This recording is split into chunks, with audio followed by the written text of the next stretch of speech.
gusigura imbere y'abasiguzi bangana nk'uko biragumye ariko mwebwe n'igikorwa ciwe nagomba dusangire ijambo ry'Imana. Umurongo w'ijambo ry'Imana wanditswe mu gitabo c'imigani, igitabo c'imigani igice ca 21. Imigani igice 21 dusangire n'umurongo wa 16. Imigani igice ca 21 ngiye gusoma ku murongo wa 16. Ndasoma mu izina rya Yesu Kristo. Aravuga ngo umuntu ahusha inzira y'ubwenge, itahiro ryiwe ni mw'ikoraniro ry'abapfuye.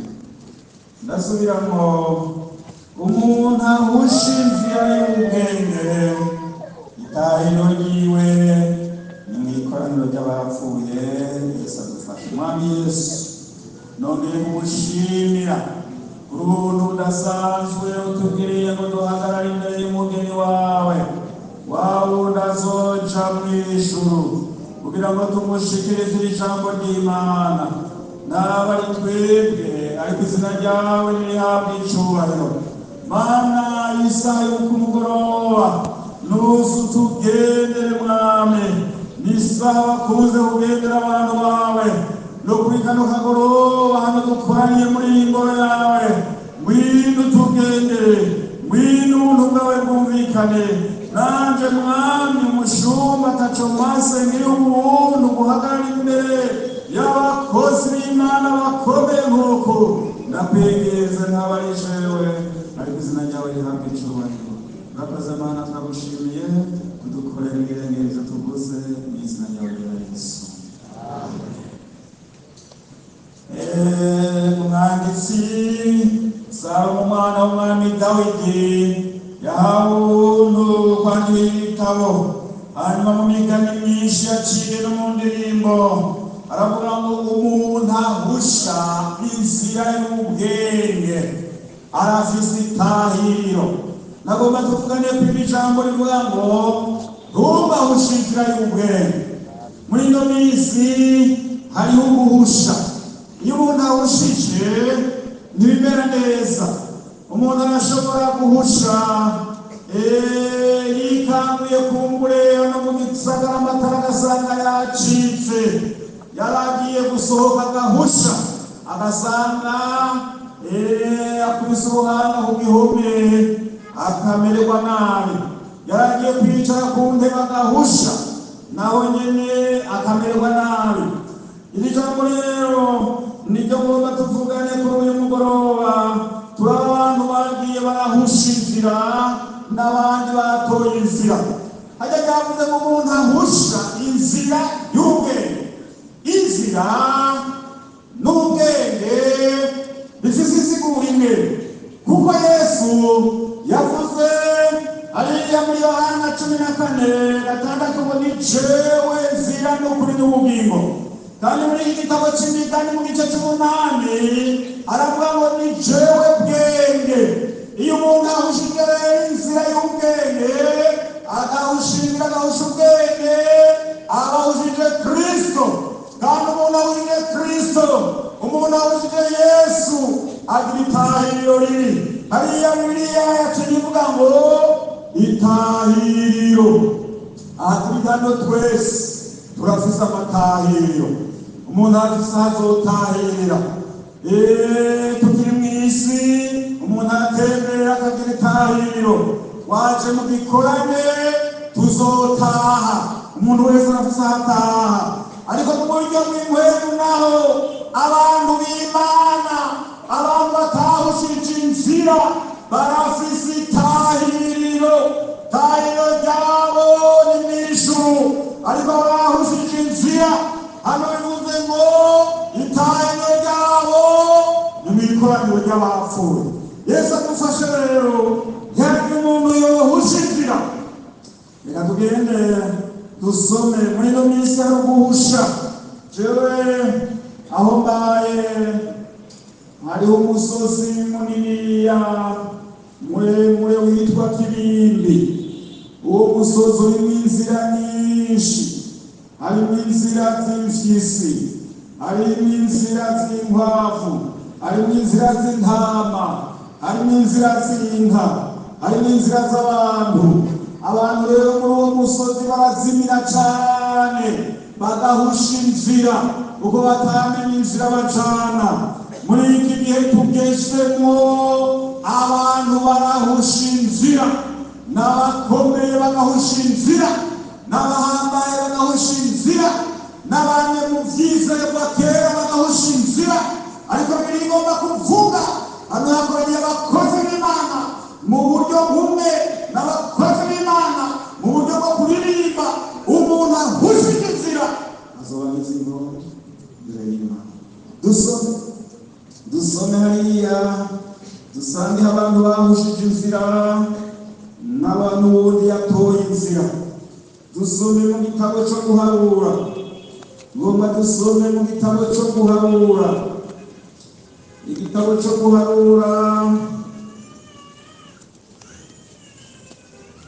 igice cya 25.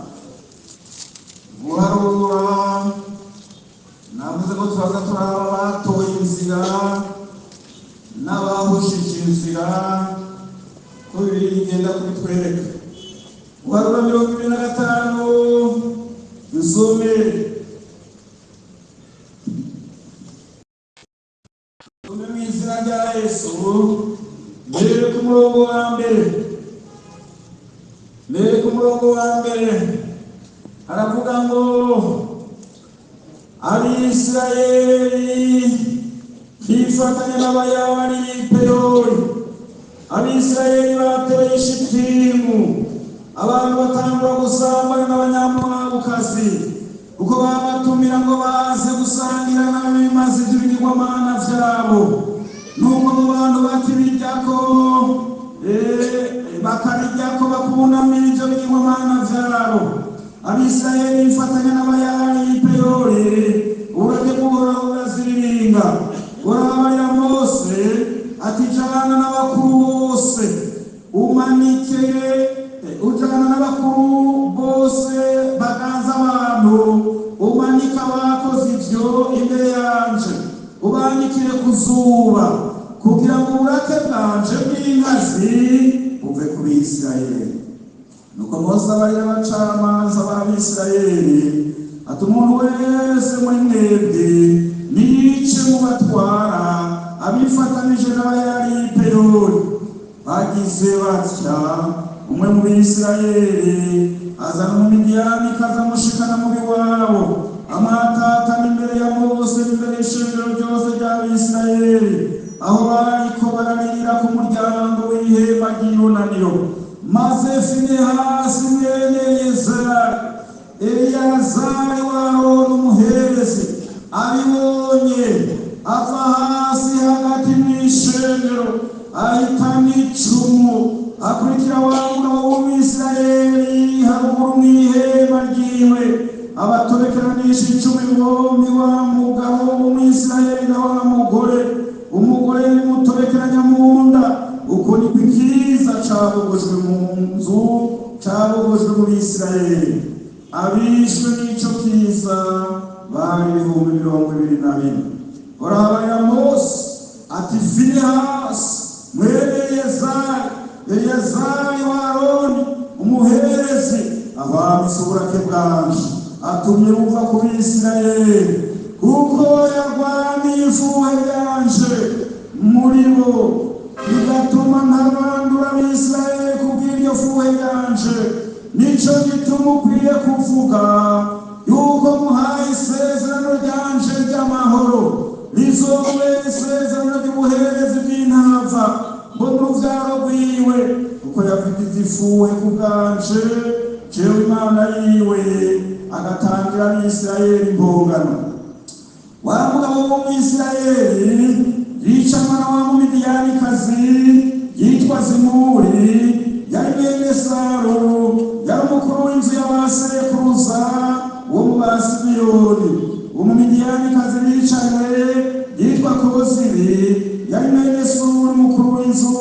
sekuruza wo mu Bamidiyani.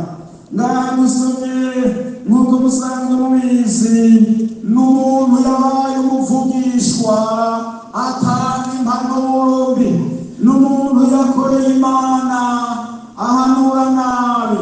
Balamu amaze gukunda kuja kuvuga ubwoko bw'Abisirayeli, ariko Imana ikamwangira. Balaki yamujana, yongera mujana, vyose vyase. Turasoma hano mu ijambo ry'Imana ko Balamu yavuye ahanura Balaki gukora ikintu kibi, atanga impanuro mbi, arahusha, aravuga ngo Abisirayeli, ubwoko bw'Imana buzobushora shiti, ubateza ivyo kunywa, ubateza abagore beza bakanywa bagasambana nabo. Nuko Balaki abitegura ipeyori nk'uko twasomye, arabatera ivyo kurya n'ivyo kunywa. Abantu baranywa batangura gusambanira aho hantu. Uburake bw'Imana buca burazirira. Muri iyi minsi yacu abantu bariko barahusha, bakaja mu bitari bw'imazi, bakaja mu vy'ibigirwamana.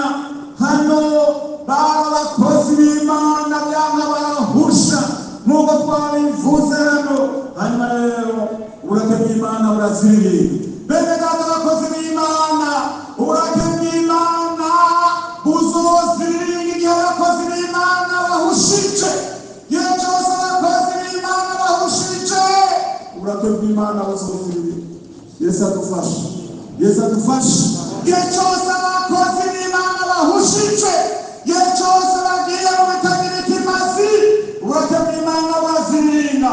Baririmbyi namwe abakozi b'Imana, igihe cyose muhushije, uburake bw'Imana burazirira. Mwibatera kiriza gikomeye kiraragata. Abantu batangura gupfa, abantu bogi imivyimba harya, abantu bararira mbere y'ihema. Muri ico gihe ihema ryarashingwa, abantu bakarikirikiza, imiryango 12 ikarikirikuza, imiryango 3 mu ruhande, abantu babona mu mahema, abantu bita hasi, kiza bagwa, abantu bariko bararira, abantu bariko barakoma induru. Ubona uwi wapfuye, unabona uwi wapfuye, umugenzi apfuye harya, induru ziravuga, induru ziba nyinshi. Mose na Aroni baherezi barumirwa imbere y'ihema, ariho basagaje ngo bakiri ngaho. Abantu bababaye bariko bararira, abantu bariko barapfa. Baza barona umugabo kosi yatatana n'umugore, baratata. Uwo muntu zimuri na kozi uri mugabo zimuri n'umugore kozi baratata, barasa. Hanyuma rero ndumvisha tugahoshika yuke Imana iciha umukozi w'Imana yitwa Finehasi imuha gutora inzira yuke. Haleluya. Yesu ashimwe. Imana yakoze imutora inzira y'ubwenge. Abona abantu bararira, abona ikiza cishe, abona abantu barajanye, zimura kweze kozi binjira mw'ihema. Waca aramukurikira, ibintu bishoboka, aramukurikira. Wasanga bari kumwe, wahitana icumu, arabatobekeranya. Amaze kubatobekeranya, uburake bw'Imana burahwana.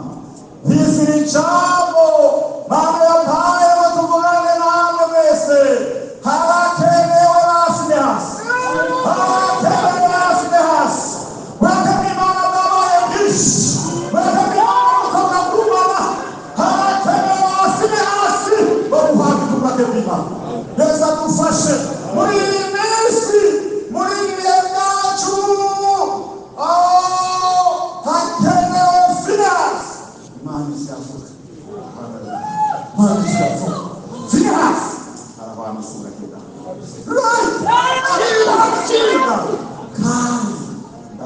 isezerano ry'intama. Abakozi b'Imana mugiye muhabwe ku burake bw'Imana. Hari amasezerano kandi amasezerano y'intama kandi amasezerano akomeye ku bakozi b'Imana bakoze bato. Yesu ashimwe. Yesu ahabwe icyubahiro. Yesu n'umukiza kandi Yesu n'umukuzi. Reka dushishikare dusome ijambo ry'Imana. Dusome kandi muri Samweli wa mbere. Dusome muri Samweli wa mbere. Undi muntu yahushije guhusha bibiri, guhusha byababaje. Samweli wa mbere igice cya 28. Uyu muntu yari umuntu akomeye cyane. Birashika rero biriko biratubwira nta muntu ayobora kwezwa no kurondera kugororoka uwo ari we wese. Hari abakomeye byagoye barahusha. Nico gituma byatubereye akarorero kugira ngo natwe twirinde, twizigame, tube mu kwera kugira ngo ntituzohushe. Kuko yavuze ngo umuntu ahushije inzira y'ubwe. Niko nabwira mwene data uwo ari we wese ntugahushe inzira y'ubwe. Samweli wa mbere igice cya 28. Samweli wa mbere igice 28. Dusoma ngo ku murongo wa 3 urupapuro na bibiri ubundi zihuje impapuro ariko kuba afise Bibiliya ya kera n'amajana 343. Samweli wa mbere igice 28. Nsome mbere ku murongo wa 3. Sawuli aja kuraguza. Samweli yari amaze gupfa. Abisirayeli bose bari baramuririye bamuhambira mu gisagara yabamwo. Kandi Sawuli yari yarahobeje abahamagara imizimu n'abamenyi mu gihugu. Nuko Abafilisitiya barakorakorana baraza basagaga i Shunemu. Sawuli nawe akoranya Abisirayeli bose basagaza i Gilibowa. Sawuli abonye ingabo z'Abafilisitiya aratinya, aranduka umutima, ariko asiguje Uhoraho ntiyagica mwishura. Ari mu nzozi, ari mu buryo bwa burimu, haba n'uwagwishwa nawe. Maze Sawuli abarira abantu biwe ati nimumbarize umupfumukazi azi guhamagara imizimu nje kumubaza. Abantu biwe baramwishura bati hari umupfumukazi abizi i Angoli. Nuko Sawuli ariyoberanya yambaye izindi mpuzu ajana n'abantu babiri baja kuri uwo mupfumukazi mw'ijoro. Maze Sawuli aramubarira ati ntabara umpamagarize umuzimu ubumenyi bwawe unzure wongera nkubarire. Uwo mupfumukazi aramwishura ati mbega uzi ibyo Sawuli yakoze ingene yahoneje abahamagara imizimu n'abamenyi mu gihugu? Niki gitumye ugomba kumpa mu mutego kugira ngo unyicishe? Sawuli amurahira Uhoraho ati murahira Uhoraho hakagira icuba uzoba kubw'ibi. Umupfumukazi aramubaza ati ugomba ko muzurira nde? Nawe ati nzurira Samweli. Umupfumukazi abonye Samweli ati urubuku n'ijwi rirenga abaza Sawuli ati mbeshe iki? Ega ni wewe Sawuli. Umwami aramwishura ati humura bari ico ubonye. Nyamupfumukazi aramwishura ati mbonye igisa n'Imana kiduga kiva ikuzimu. Sawuli aramubaza ati gisa gite? Nawe ati hariko haraduga umutama kandi yambaye igikwemu. Maze Sawuli aca amenya ko ari Samweli, akubita ingoro hasi aramwunamira. Nuko Samweli abaza Sawuli niki gitumye uza kunkoma ukanzura? Sawuli aramwishura ati nuko ndi mu magorwa Abafilisitiya baje kunterera kandi Imana ikaba yarantaye atacikinyishura ari mu bivugisha canke mu nzozi. Ico kinteye kuguhamagara ngumenyeshe ico nkwiye gukora. Samweli aramwishura ati uwimbarije iki ko Uhoraho yakuretse agahinduka umwansi wawe? Uhoraho yakubwiye nk'uko yari yarabivugiye muri jewe, akunyaze ingoma yihaye umugenzi wawe Dawidi, kuko tumviye Uhoraho ushize uburake bwiwe bukaze ku Bamaleki, nicyo kimuteye kumugenza atyo uyu munsi mbere n'Abisirayeli. Uhoraho azobagabura mu maboko y'Abafilisitiya, kandi ejo mwe n'abahungu bawe muzoba muri aho ndi. Uhoraho agira agabura ingabo z'Abisirayeli mu maboko y'Abafilisitiya. Mana dufashe cyane. Uyu n'umuntu yari munini, yari umwami. Mbaze ikibazo, mbega Sawuli yari yararose kuhemuye? Sawuli yarigeze kuronka kuhemuye? Yari yararose kuhemuye. Murabyibuka agiye kuri Samweli kurondera indogoba za se, hanyuma Samweli akamubwira ati niwashika ku mutumba urahura n'akama k'abavugishwa, kandi nawe uraza guhinduka uvugishwe. Sawuli yari yararose kuhemuyera. Hari n'igihe yagenda Nayoti yirirwa aravugishwa, abantu barabona Sawuli yarimo bavugishwa. Ariko rero kuba muntu yararose kuhemuyera ni vyiza cane, ariko kumvira Uhoraho umuntu ntahushe, ntuhushikira bakuraniye. Sawuli yahushije inzira bakuraniye acama arayihusha, hanyuma rero agira ikibazo imbere y'Imana. Iyo umuntu ahushije aguma ahusha. Hano tumubonye umwami yatangiye ibintu vyiza, umwami yatangiye neza, agishize ku ngoma Sawuli yavuze ati sinsubiye kubona abapfumu, sinsubiye kubona abahamagara imizimu mu gihugu cose, nibahone barahonwa. Ariko umupfumukazi umwe ahamagara imizimu. Jewe nanjye nibaza nti ngira ngo umutware atwara aho hantu yoba yahora aja kumuraguzako, nivyo nibaza sikanditse muri Bibiliya. Hanyuma rero ntigira ngo aca aramuziguriza tuyu ndomuryamako, kuko yahoze andagurira, ntiyamutwara ngo aje kwicwa mu bandi. Hanyuma rero umuntu yari yarahoneje, ngira ngo ishengero ry'Imana ntiyasubiye kuvyuka ivyo wahoneje, ntusubire mu vyo wari warahoneje. Sawuli yari yarahoneje ubupfumu n'imizimu n'abayihamagara, ariko asubira kubirondera. Mbega ahantu mwondangira umupfumukazi kandi ariwe yabahoneje. Hanyuma rero baramurangira, aragendayo, ashitseyo babwira umupfumukazi arahushije. Abantu n'uno munsi bararaguza, abantu n'uno munsi barahusha. Washitseyo wasanga awa muntu w'umupfumukazi aramubwira ati nzuri wowe, aramubwira ati sigaho namba bari baramubujije atekaye sigaho, wowe ntuzi ko Sawuli ivyo yakoze, ko twe abantu bameze nk'abo yabahoneje, reka kumwegera. Aramubwira ati ntaco bakubwiye. Agiye kuraba asanga ni Sawuli nyine. Ariko n'ijambo riryoshe hano twabonye ngo umupfumukazi akoresheje amareba yiwe azabona Samweli araje, hanyuma rero aca araturukuka, hanyuma rero arakabuka biramubana bibi. Niki ateka hari ikintu mbonye ikintu gisa gite? Ati gisa n'Imana. Amen.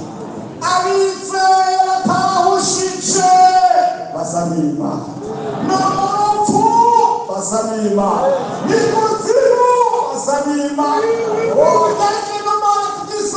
Tugisanima. Amen. Tusanima. Hari inyuma dusanima. Baramugenza we utusanima. Haleluya.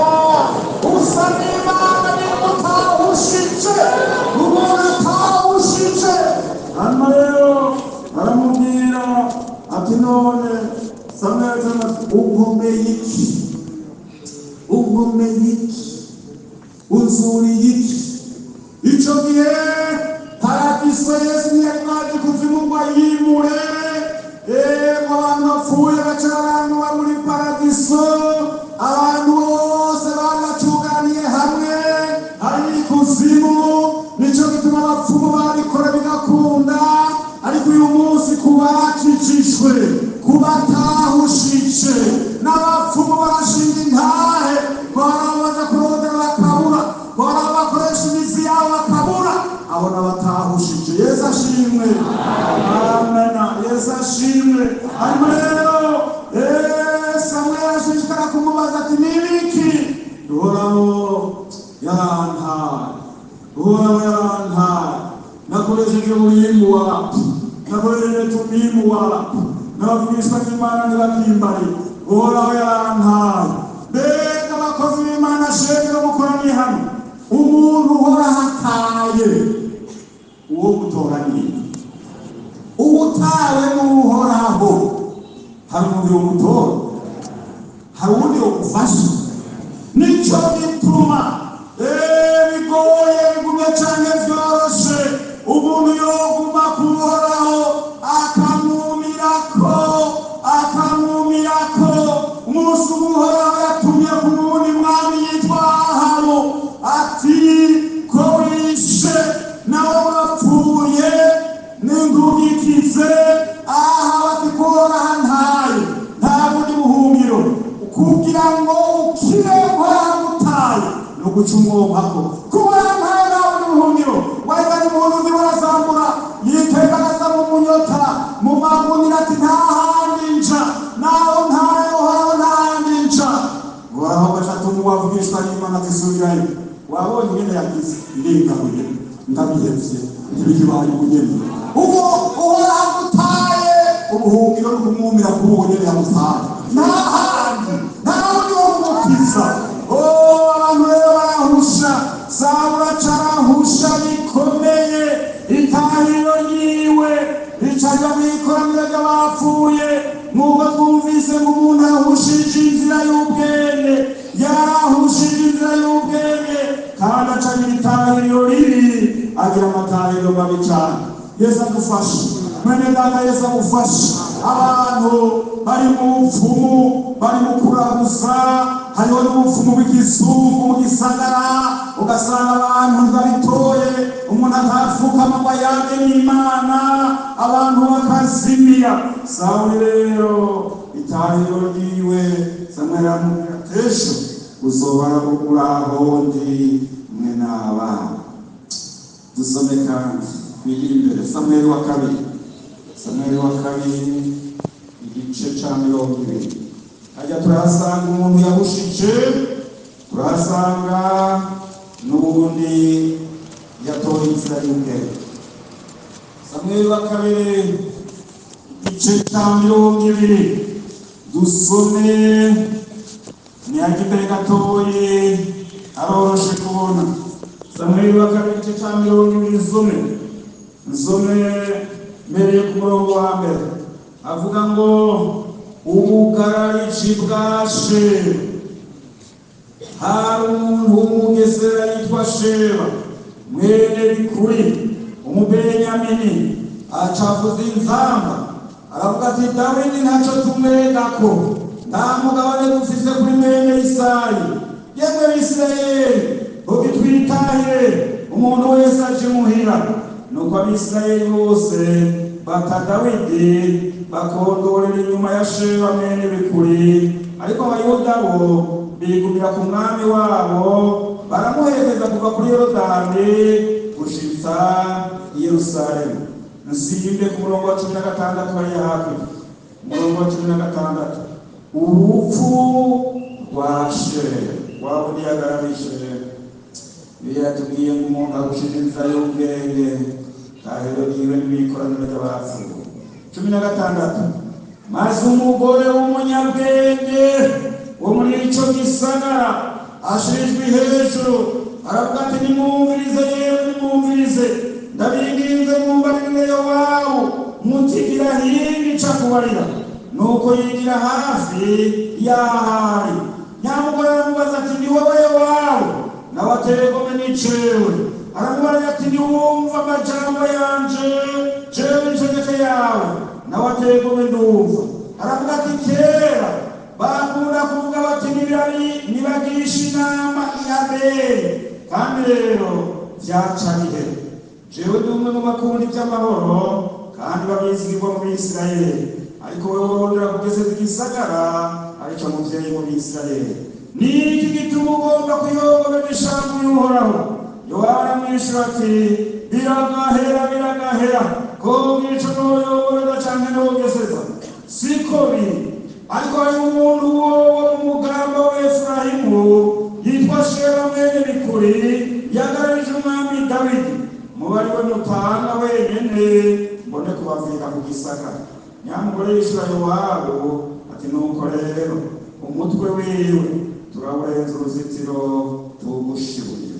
Maze uwo mugore aja mu bantu bose acana inama y'ubwenge, nabo baragenda baca izosi Sheba mwene Bikuri bashiburira Yowabu umutwe wiwe, nabo araheza avuza inzamba, abantu bose bava ku gisagara baratandukana, umuntu wese atahiwe. Yowabu nawe atabarukira Yerusalemu. Yesu nashimwe.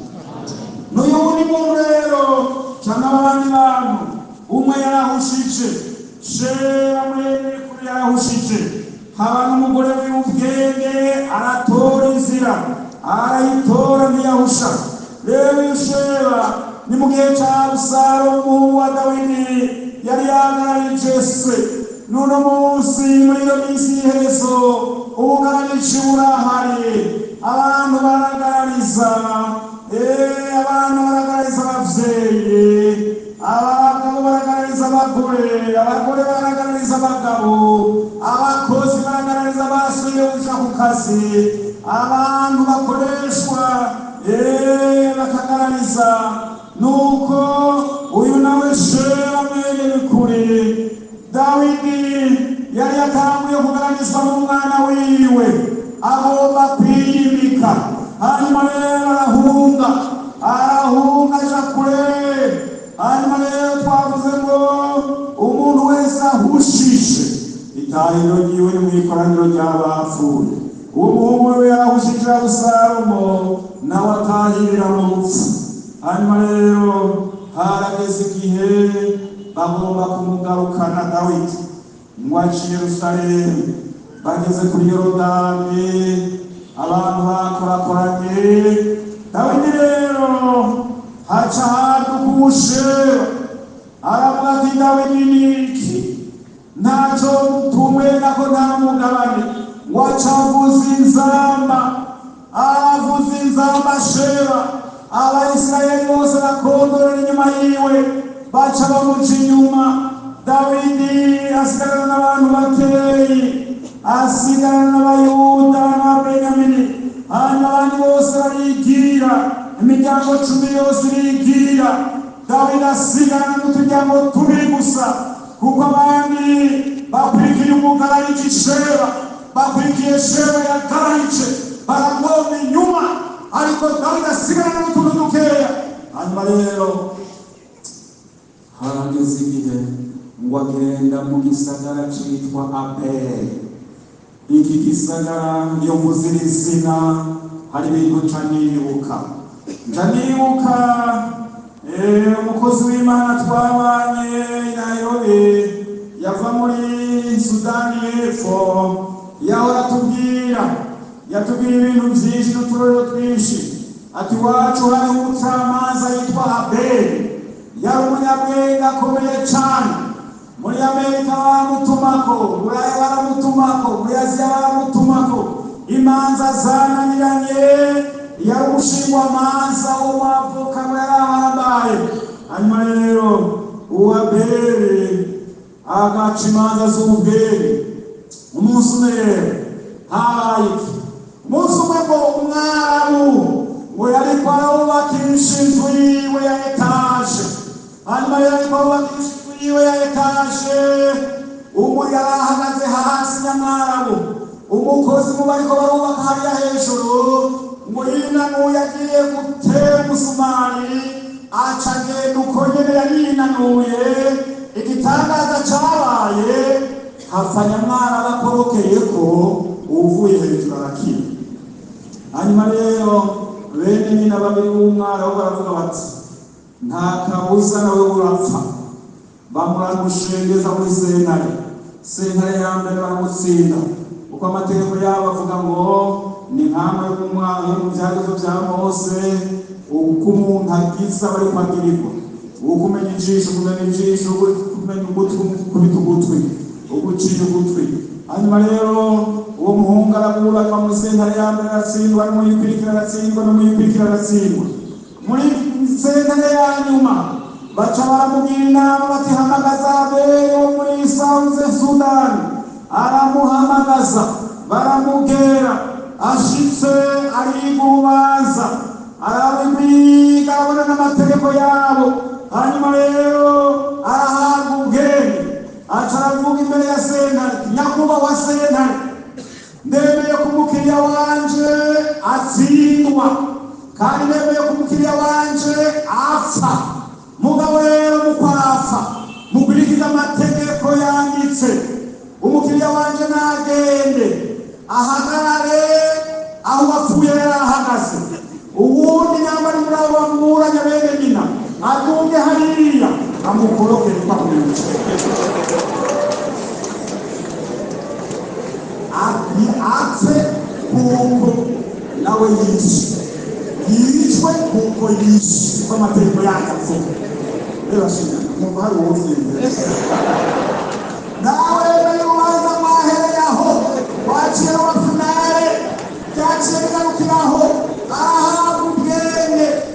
Turiko turiga ijambo rivuga ngo umuntu awushinzira y'ubwenge shera bene bikuri arakwega ikigwi kinini kimukorogorera inyuma, imiryango 10 mukorogorera inyuma, acagenda mu gasagara kitwa Abeli yinyegezayo. Ako gasagara gacahangira amagorwa. Dawidi aravuga ati Yowabu kogora ingabo ivya Sheba bigiye kuturusha ivya Abusalomu azotumerera nabi. Yowabu acaragomora ingabo zirakikiza igisagara cose c'Abeli inyuma n'imbere, ntawasohoka ntawinjira ntawaja gusoroma ntawaja kuvoma ntawaja kuzana ikintu. Inzara itangura kuza, ibintu birakomeye Abeli kuko hinjiye mu Sheba, hinjiye mu gisagara Sheba, agereye Sheba umuntu yahushije. Winjiranye n'umuntu yahushije uzogira amagorwa, kubana n'umuntu yahushije n'amagorwa akomeye cyane. Hano rero habaye umugore w'ubwenge bene data ntukawushuke ngo habamo umugore w'ubwenge, habamo umugore w'ubwenge ngo umugore w'ubwenge avyiyumvira ahabwa ubwenge bw'ijuru ngo acaragenda ku ruzitiro rurerure ngo arasemera ati Yowabu abari inyuma bati hari umugore agusemerera mukanisha w'ingabo, hari umugore agusemerera. Yowabu araza yegereye aramubarira y'amajambo ati wewe ugomba kuyongoreza igisagara kandi igisagara nico muvyeyi mu Isirayeli none ugira ukiyongoreze. Yowabu ati iragahera ko hari ico noyongoreza, ariko hari umuntu yacinjiyemwo, umuntu yitwa Sheba mwene bukuri bariwe muzana wenyene. Ibisigaye igisagara nyacani gica kironka amahoro naho cakibuza amahoro. Hanyuma rero uwo mugore yinjira mu gisagara atwara inama y'ubwenge ngo baca bafata umutwe wa Sheba mwene bikuri ngo bawushibura inyuma,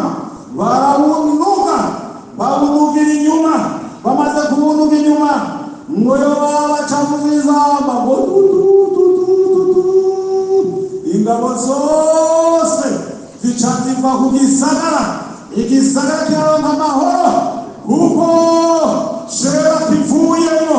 Ngirambwira abantu b'Imana muri iyi minsi abantu benshi barahushije. Sheba yarinjiye, Sheba w'umugaranici, Sheba w'umusambanyi, Sheba w'urwango, Sheba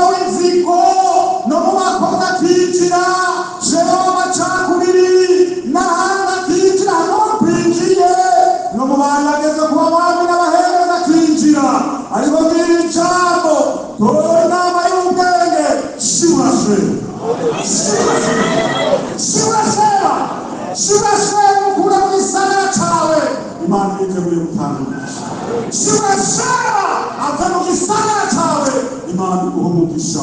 N'aya majambo y'Imana ntugawushirira y'ubwenge uzogurushije Yesu wese aba yumvise Yesu nawe.